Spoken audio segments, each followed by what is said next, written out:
Kasi once nga sobra siya sa init, masunog ang iyang mga dahon.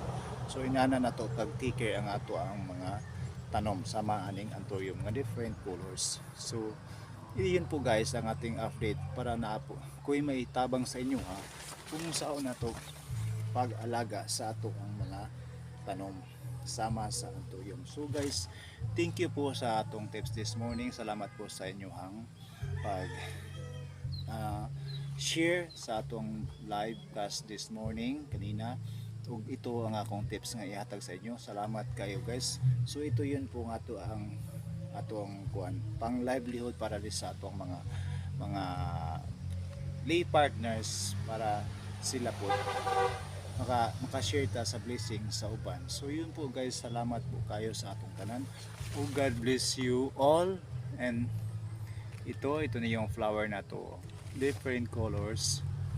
You may